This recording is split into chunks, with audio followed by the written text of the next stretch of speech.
This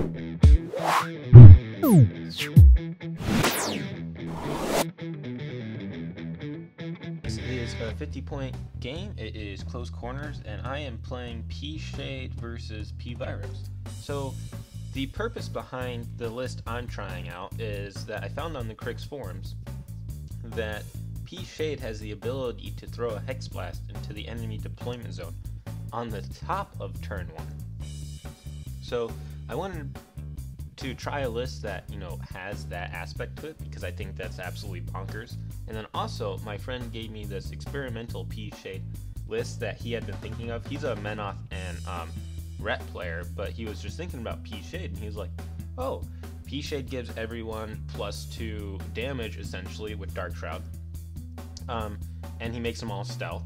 So what if you took a whole bunch of jacks? Well, pShade's kind of focus starved if you have a whole bunch of jacks, so why don't you use Seethers and Inflictors? Because Seethers and Inflictors pretty much run themselves, so generating their own focus each turn. So this is the combination of those two lists, and I'm going to try it out, and my opponent's playing pVyros. You may notice that the camera looks a little bit different, and that's because I forgot my tripod. So for this game, the tripod is actually both my army bags sitting on the table, and to make sure that my camera is tilted at an edge on the corner, and to make sure it doesn't fall off, I'm wrapped it strap around the strap of the bag, and it looks kind of jerry-rigged, but it works. So cool.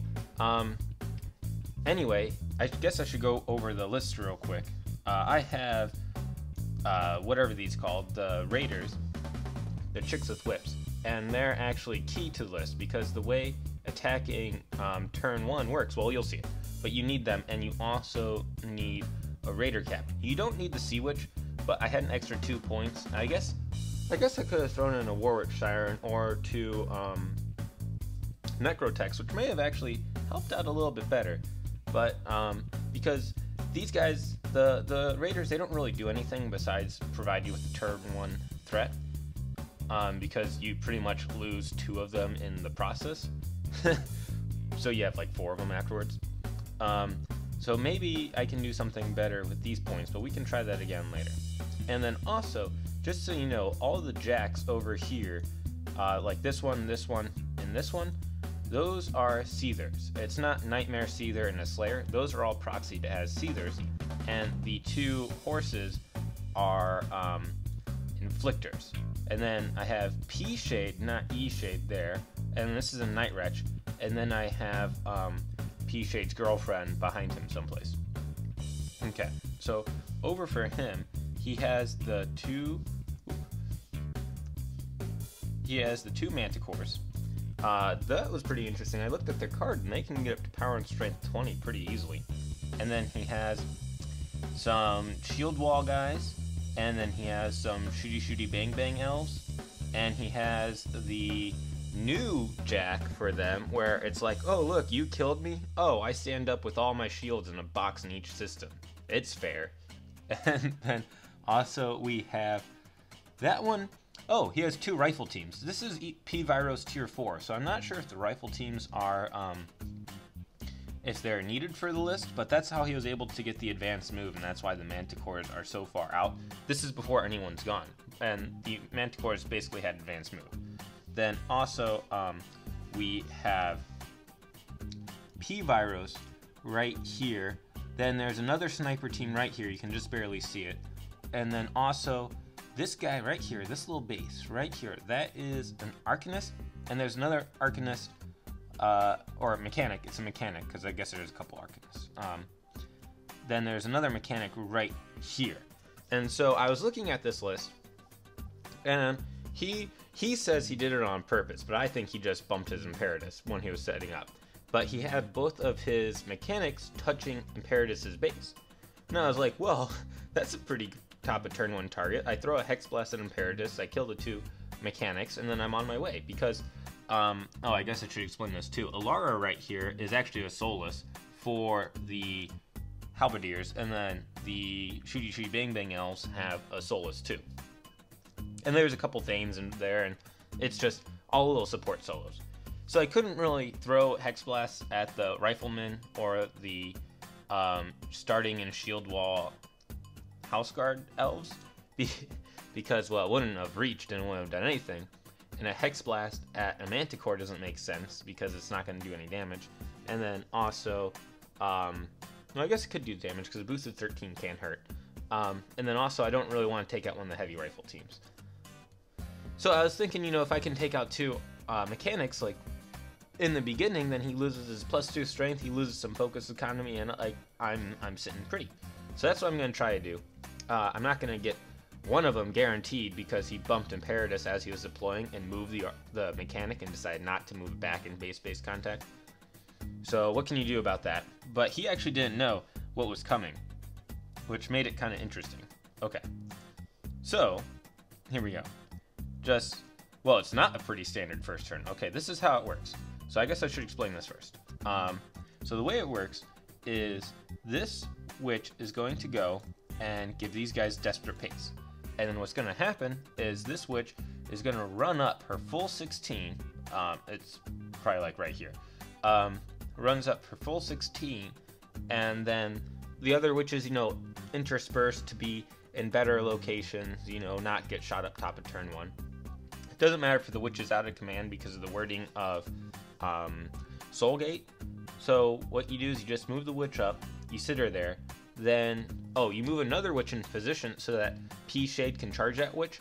If you're going after AD models, you don't need to charge a witch, you can just move the chicken up and then charge a chicken and then Soulgate it.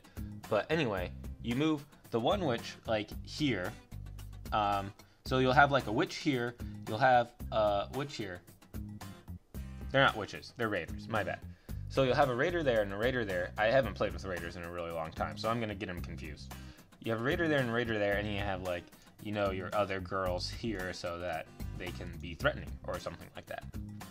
Then what happens is pShade is going to charge this switch, cast Soulgate, then this Night Wretch is going to be placed all the way right here, and when you're replacing models, you just have to cover their base. So technically, you can have the... I'm going to get this wrong because it's kind of hard to control. Imagine that this right here and this right here are on the same. But then this surface and this surface do not have to be touching. So you kind of get 16 inches plus the difference between a medium and small base, and then you can just cast Hex Blast bloop, at Imperatus right there.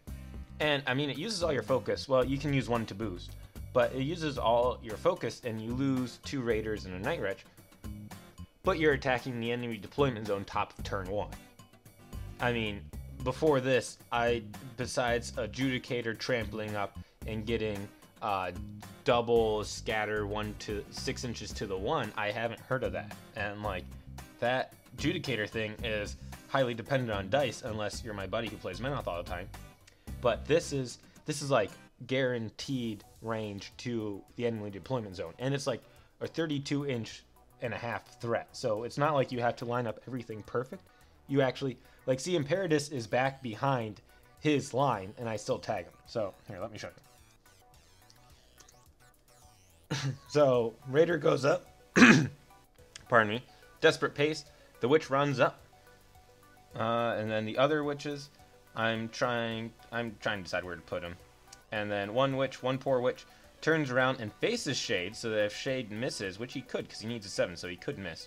I save a witch, so she faces Shade and faces the army. Then what happens is Shade runs up, charges him. Shade spends 3 focus. He ends up killing the witch. Replaces the Night Wretch, and then I spend my other 3 focus to then, I think I boost to hit. Yeah, just barely get Imperatus, boost to hit Imperatus, roll like 5 damage on Imperatus, don't kill the mechanic, kill the Halberdier Elf Standard Bearer, he doesn't decide to take up, and then can kill like 1 Rifleman. So, I mean, I killed 2 models, and I gave him my Night Wretch and killed 2 witches, but the theory, like, I could have done a lot more, you know? Like, think about this, like, if there's a whole bunch of gun mages clumped up, you could take out the entire thing of gun mages top of turn 1, which would be stupid awesome. Or like the Black 13th, if they're all sitting there, oh look, I'm the Black 13th, I'm completely safe. No, you're not. Dead. And then everyone else just runs up. It's going to be a pretty interesting... I forgot to run up my... or pShade's girlfriend. So, oh well. this is like my second game playing pShade, so I'm still kind of getting used to him. Like the fact that you can use the Deathwalker to walk up, and then suddenly everyone around them becomes map +2 against living armies. That's pretty neat.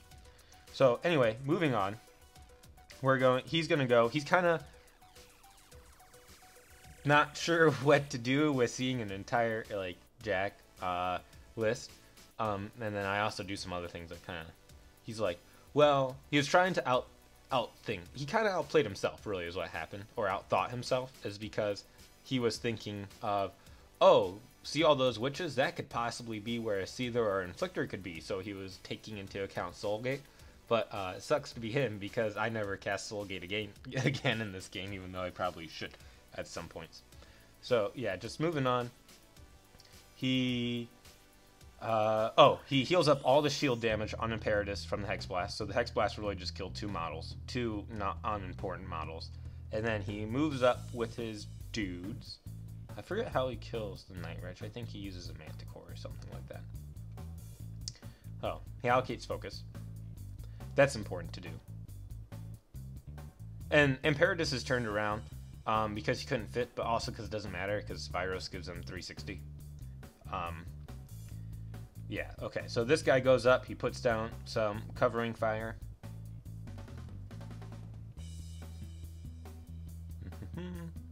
Covering fire there. So the guy moves up, I think he puts down more covering fire. Yeah, he doesn't want me to get the objective, really.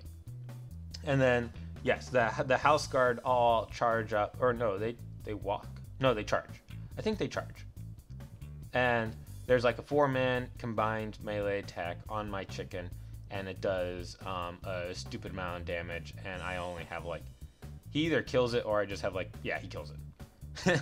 he does 2-man CMAs and kills it. Then one of the sniper teams runs up, the riflemen all run up, they don't really have anything to do. And he's pretty much just getting ready so that when I crash into his lines, he can rip me a new one. But that's not what I'm going to do. So basically what I'm thinking is that this guy right here, he's pretty scary. And these guys right here, they're pretty scary. These ones I don't really care about too much, because they can still do some damage to Krigsjacks, but they can't do a lot of damage to Krigsjacks. And these guys right here, the 2 rifle teams, I don't really care about too much either, because I can become stealth. He has 2 things, so technically he can make them see stealth, but I'm still not worried about them too much. So in this position, the objective of the game is to win, right? And if you dominate this objective here,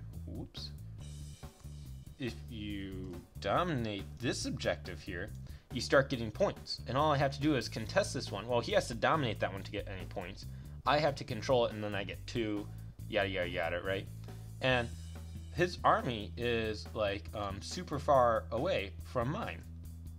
So what I'm just going to do is I'm just going to use Shade to walk up here and then start controlling this. And then I have some Inflictors who can stand in front of him and kind of like body block anyone out.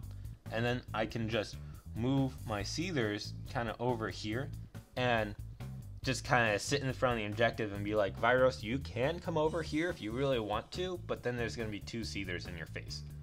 That's pretty much the goal, is I'm just going to win through domination. Well, I mean, Krix usually wins through being dominating and awesome, but this is the caster dominating the flag is how this game's going to go, in my mind. So, here we go. We're chatting. The people on the sidelines are being kind of annoying because they're eating and we're all hungry. So I just move up my raiders, jam him real nicely, and then just basically get ready to dominate the flag. I don't really know when to pop the mini feet with the Sea Witches because there's so few of them and I can't hit any big targets. I walked up to the Halberdiers because they had self-defense and I had Desperate Pace, so I had a 9-inch walk. So that was kind of nice. Killed one, didn't kill the other one. I had a couple attacks on this guy right here, but what I wanted to do is I didn't want this witch here, and this witch here were both engaged with him, and I didn't want to kill him and then the rifleman just shoot me. And then, you know, he could walk through with his house guard and contest. So I didn't. Sometimes it's better not to kill your enemy models if it causes activation hazards. Like, now if I was playing this game, I just wouldn't care, and I would just run through and block him, and then shoot everything, because I don't care about losing models, because, I mean, they're cheap. You can just reanimate them. But elves apparently actually like their species, and so whatever. So now what he's going to do is... Oh no, it's still my turn. So now Yep, Inflictor walks up, pShade walks up, cast Shadowmancer. His girlfriend is down there in the corner in the trees.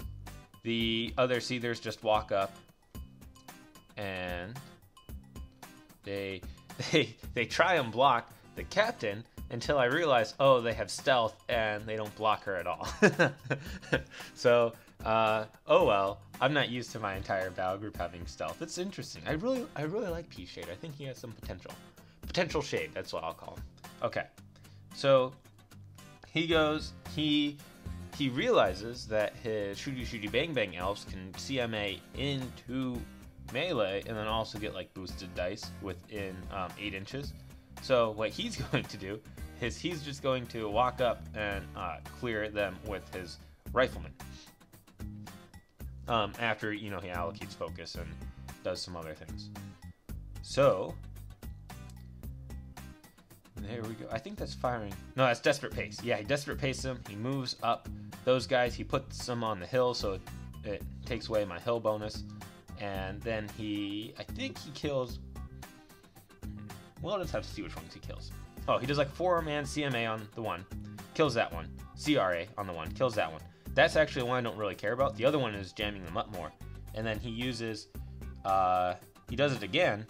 And then I don't think... Yeah, he doesn't kill it, but he also doesn't kill his own guy. Like he shot against this raider here, failed to hit. Shot against this guy here, failed to hit. Oh well. This game, just so you know, you'll see it, but we had very hot dice and very cold dice, and there wasn't really any average. Like it all averaged out in the end because it always does. But it was like I would come up and one of my Caesars would hit him on boxcars and then do like a lot of damage. And my other arm for the smash and grab would roll snake eyes. It was like, what the heck? I need 4s to hit, but you're rolling boxcars on the one, snake eyes on the other. Can't really complain about the boxcars. So that's his dice were doing the same thing. It was just an interesting game, which you guys are about to see, or are seeing, I guess technically. Okay, so now he goes with the house guard.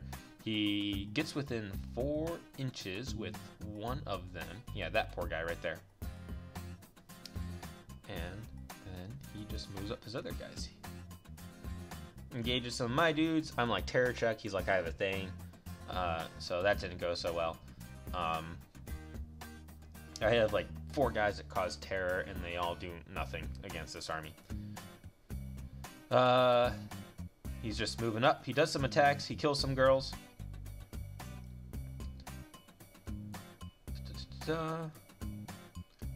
Kills that one, and doesn't kill the other one, I don't think. He puts some damage on that Seether. Yeah, he doesn't kill the other one. Covering fire, save his dudes a little bit. I think he forgot I had reach, or he just didn't want me to have 2 attacks. Put another covering fire there, and then Vyros moves up. Okay, now let's get my hands out of there. So what I'm thinking now is I can take out this one easy peasy lemon squeezy. It's not going to be a big deal, right? And then I get a point. Also what I'm thinking is Vyros is getting kind of close to that objective. So what I'm going to do is I'm going to take this one, who is pretty much done because she did her Desperate Pace, and hang out here behind the 4s. Now his Manticores ignore 4s, so I mean they could still shoot her if she wants, but then what I'm thinking, but then they're also, you know, not going after the Seethers. So what I'm thinking is I can have her sit right here. Vyros can come up, dominate the flag on his turn if I'm not within 4 inches. But then this girl can walk up and essentially buy me a turn, because she'll just walk up, do nothing really significant, but then block extra point. So I'm just going to have her in reserve. These girls, I don't really know what to do with them. if I was thinking, actually, you know, I could have this guy come up here, give everyone like mat +2, and then they could start doing some work. But really, I'm just thinking, I'm going to sit there, I'm going to turtle, and I'm going to dominate to win. So, this is what happens. So there's a lot of thinking going on in this game. Like it was a 2-hour and 30-minute game, really, with all the conversations and plot twists, if you will, we had. So yeah, the witches just walk up, they try and whack some guys. I don't think they end up whacking anyone. Oh, they whacked that one. The other witch didn't do anything. So yeah, the little girl, I had been thinking the entire time that in order for Goreshade to die and then his girlfriend save him, that it needs to be within an inch, but it's actually 3 inches, so that's pretty cool. One Seether walks up, kills 2 guys. Inflictor walks up. The Uninflictor walks up. I'm really worried about the 10-man CRA on Goreshade, so I have 2 Inflictors there to shield guard it. And then the Caesars basically sit there and don't charge in because they're not in a good spot. The Sea Witch runs. The other rep model, that was someone's birthday present, so it's just sitting on the table. So I basically, I want him to charge me, because I feel like if he charges me, then he is not going to kill. He might destroy one jack, but then my other jacks could wreck his, I feel like. And then I also have my feet, and so I have a whole unit of Banes in reserve that could also help out. So I really, really want him to charge me, because I feel like he's screening himself, so I can't charge him too effectively, so I want him to charge me. However, Vyros is good at running ret jacks, and I keep forgetting about mobility. It's okay. He kept forgetting about stealth. His Manticore is like got 3 focus, and we're gonna shoot some of my jacks like 3 times this game, and they were like 8 inches out, and he's like, I'm gonna boost a hit on your Seether, and I'm like, stealth, and he's like, really? And I'm like, yeah, it was the same thing last turn. He's like, oh, okay. So I guess it all kind of evens out. So, he's trying to decide what to do. Oh, by the way, the upkeep on the Halberdiers had Indomitable Resolve on them, or the +2 armor on them, and then Hyperion had not Hyperion. He's pretty much like Hyperion. Imperatus. He has the one where if I kill a model within like 5 inches of it, he gets to charge something. Hollowed Adventure, maybe. I'm not sure. Okay, Riflemen walk up. They have Firing Solution on them, so they ignore stealth. And they try to start shooting my jacks. They do some damage, but not a terrible high amount. I'm just pointing out one of his Soulless. It was hard to keep track of them for him because his guys are so interspersed. But high command numbers values means that he doesn't, you know, he doesn't care too much. Oh, he feeded this turn. That's what the coin is. So he's going to try and kill some dudes, get focused. Imperatus does a lot of work and kills a Raider. I was happy about that. And now he's kind of like, now I'm thinking he's up close, so my Inflictors plus my feet can maybe take him out. So I'm trying to think of some, oh, by the way, the rocks are impassable, we're playing it as. And then he kind of walks up, he kills my other 2 witches. And I see those 4 House Guard in front of my Inflictors, and I'm like, oh my gosh, that's an awesome trample target. So I'm gonna trample all over them. So he walks forward with the Remainers. I think he kills the 2 witches. I mean, not really a big deal. And then he puts some damage on another jack, or he misses. I think he misses the jacks, or the Seether. He hits the Inflictor for some, and then I think he misses the Seether. One of those Seethers has like, they're somewhat damaged, but they're still functional because I have an arm left. So yeah, then he moves some. That's where he wanted one of his guys to go. So he moves up. He tried to shoot with the teal one, and then he moves up with the white one. And instead of doing a whole bunch of attacks, he does the one huge power and strength 25 big shot. Takes out that Seether Slayer's Cortex, and I think movement or something. I'm not sure. Takes out the Cortex, and that's like it. Cortex and movement, and he still has both of his arms.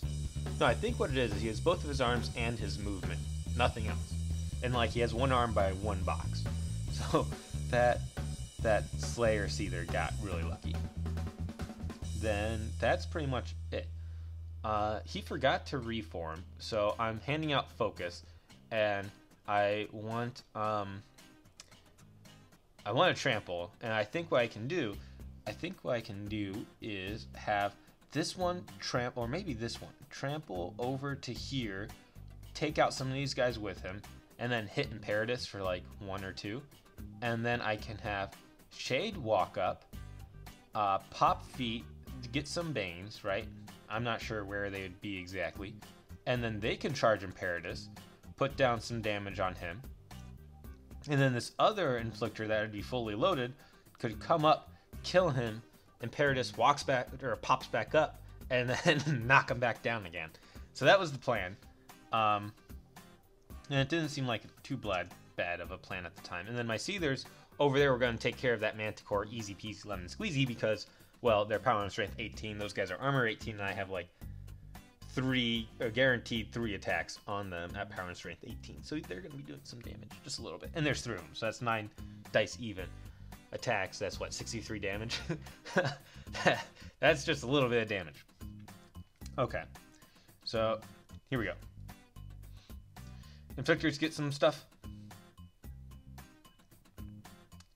Oh, and then I was like, you forgot to allocate or reform, and he's like, do you mind if I let him reform? He didn't want to, and I was like, why don't you reform anyway? Because that's the way I was just being nice, I guess. So now that kind of changed my plans over there, but the other 2 guys got close to the one Slayer, so he doesn't have to move to hit them, so it worked out fine. So now what I'm thinking is I can just trample over those guys and still do the same thing. Maybe take a free strike, but that doesn't matter too much. So yeah, the one Seether goes and kills one. He puts some damage down on the Manticore. Then the other... the Witch moves up, kills the other guy, sprints back behind the forest, and is still going to sit there and be like, you're not going to get a domination point for a turn. And then the other Slayer is able to just kind of walk up. Well, I'm going to do some things first over here. Once I know I have one flank taken care of, and all the complicated things taken care of, I go to the other flank and do everything complicated over there. That way I can get all the important steps out first, and then I can go through and do all the easy walkthrough things. So that Inflictor trampled up and hit all 3 of those elves, but managed to not kill them. So that plan's scrapped, and so the Inflictor is just going to walk up and kill them all because it's an Inflictor, and they're really awesome. So there we go. Kills that one. Kills that one. Kills that one too. I have lots of focus to spare. That Slayer, he walks up, he casts Shadowmancer. I'm getting my order of activations messed up, but I mean, it's not a tournament and we're playing for fun. So if I figure out something that I did wrong, I just kind of take it back, and then same thing with him. We're both playing just for fun, so it's okay. So that Slayer walks up, he hits with, this is the boxcars on the one, Snake Eyes on the other, so he doesn't get to headbutt him. And then the real Seether is just going to walk up and be like, sucks to be you, Manticore. You're not going to be surviving too much longer. And I think I kill him without spending focus. So Slayers with Shadowmancer are pretty good at killing down Retchaks. Or knocking down Retchaks. And that's my turn. I forget where his girlfriend is. Shade's girlfriend. She's someplace. I think she's someplace off screen. Okay. His turn, I'm up in the pShade because I have all my jacks, and he lost 1. The little infantry guys don't really matter too much, we feel like. So he's going to try and get some Slayers. Imperatus is going to be like, yo, Inflictor, sucks to be you, but you're not going to be around too much longer. And then he's just moving up to block his flag from being controlled. The House Guard people walk up, they put some damage on the Inflictor. Not too much, there's not too many of them left. And then, he takes off Indomitable Resolve and he puts it on Vyros. He does that some point around this time, but the House Guard don't have it. So he also charged the Inflictor with Thane, and that didn't do too much damage. And then he shoots another couple guys. He leaves one of them on like both of those Seethers now that are hurt, Nightmare and the Slayer, they both have 9 boxes, and the real Seether is on full boxes. So then he moves up the Manticore, I believe. Yep, there he goes. And I can't remember if he kills or puts down 2 of them. Yep, he knocks down that one, and he like leaves the other one on like 1 box. It was pretty great. I had fun with it. And Imperatus walks up. It was like, Inflictor, yeah, you can stop playing the game now. The Inflictor's like, okay, Mr. Imperatus. And he was contesting. So I think right now it's 2-1. So I'm going to try and move up my Inflictor and have it be... no, this is my feet turn. So, see, Raider moves up, prevents the domination for a turn, and she actually manages to, like, kill a Thane over there, which is awesome. And then she sprints into an annoying position. Okay. So, then, yep, Shade's going to walk up. He's going to feet. He's going to make some Banes. I'm going to try and go for Imperatus this turn. And this is... My dice kind of really helped me out here because I need like a lot to hit Imperatus with my Banes, a lot more than I'm used to without having Tartarus. And they both roll 11s to hit, but they don't do too much damage. I think they take out the shields and something like that. But then I have my, my Inflictor to back them up. So they kill the guy contesting because they're suddenly Mat 8 because of Shade's girlfriend. And then you can see the Inflictor's card, and I have him down to like 4 boxes. So whatever, he's probably gonna Imperatus Protocol next turn. And then these guys kill that Manticore, I think. Yeah, so they knock down that Manticore. So that's a double wreck marker right there. I don't think you get double cover, but whatever. So now it's his turn. His Imperatus is going to go again. He's gonna knock down that Inflictor. He's gonna clear out a lot of Banes. He actually, the heavy rifle team man right there, he actually knocks down a Bane. But we forgot to take into the account that he had -2 strength from Shade's girlfriend. So a Halberdier takes out a Bane, the Thane takes out a Bane, Imperatus walks up, or he doesn't even have to walk up, he just kind of stays put. And he, first the riflemen go and they take out a Bane. There we go. Yep, he came back. That was us remembering.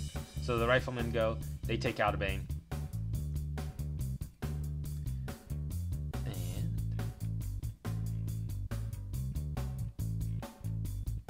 they do some other shit. They don't do too much. Oh, Imperatus is having trouble standing up because he's getting so excited he's going to take down an Inflictor. Okay. So now he goes. Now, oh, no, never mind.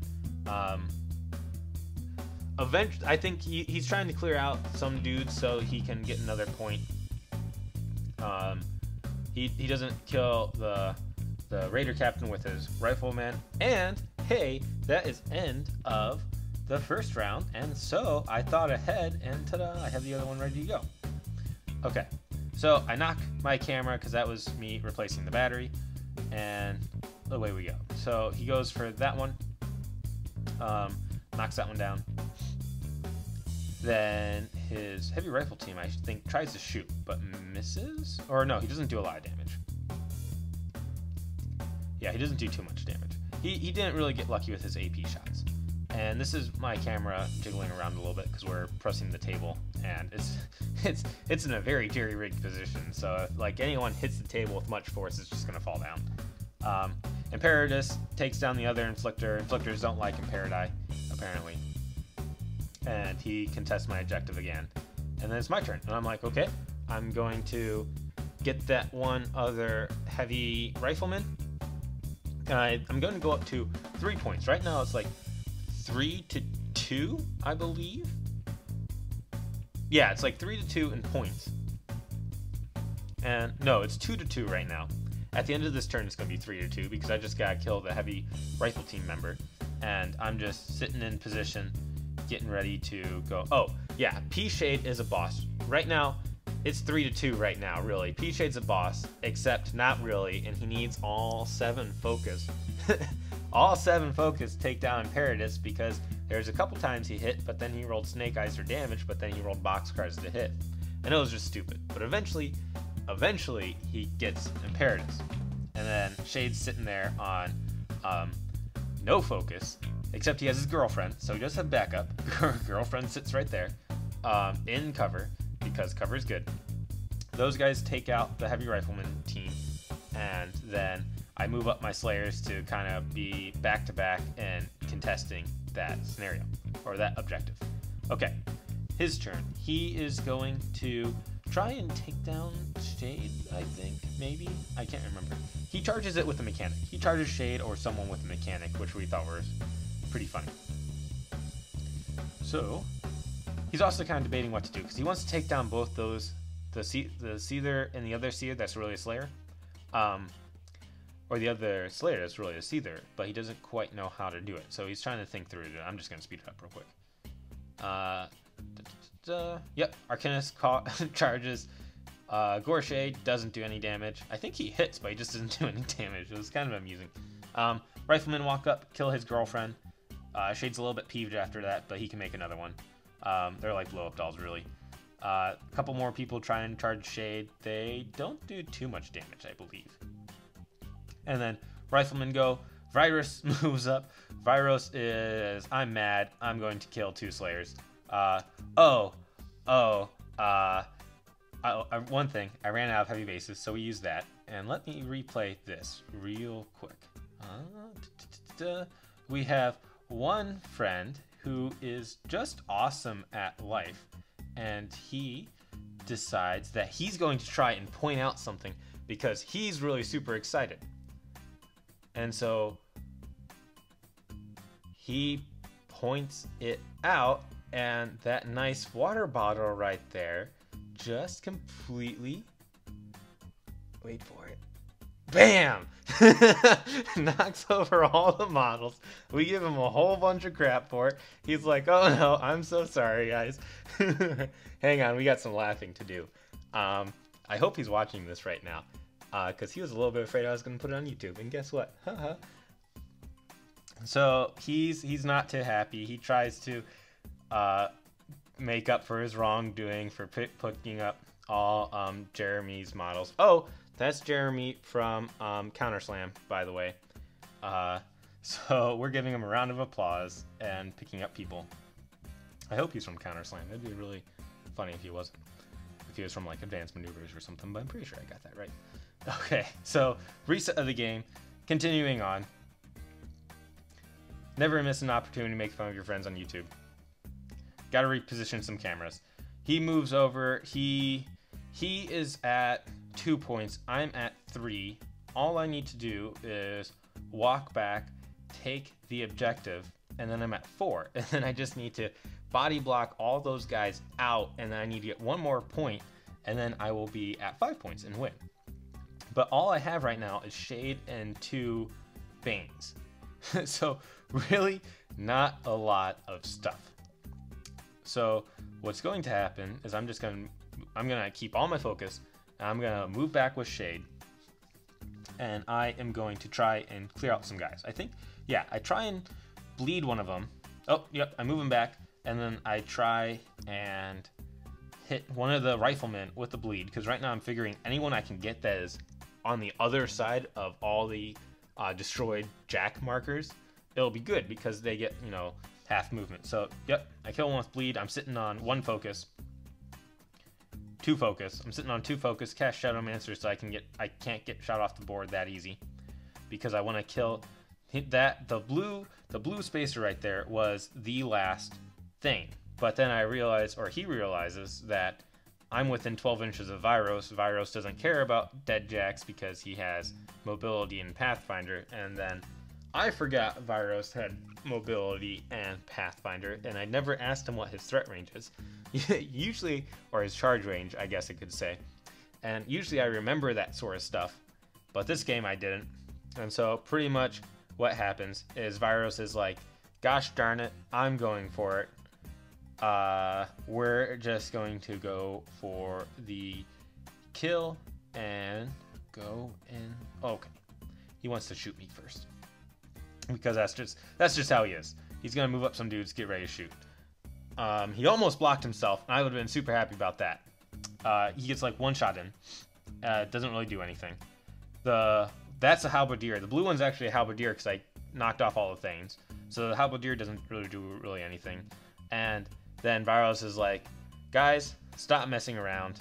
Cast mobility. He charges in. And, well, he kills Shade, sadly. So, oh well. It was a great game. It was a long game. It was actually, after looking at the times of the recording, it was like a 3-hour game. It was pretty crazy. I liked it a lot. We had some fun. We laughed. We picked up models, and yeah, it was great. So thanks for watching.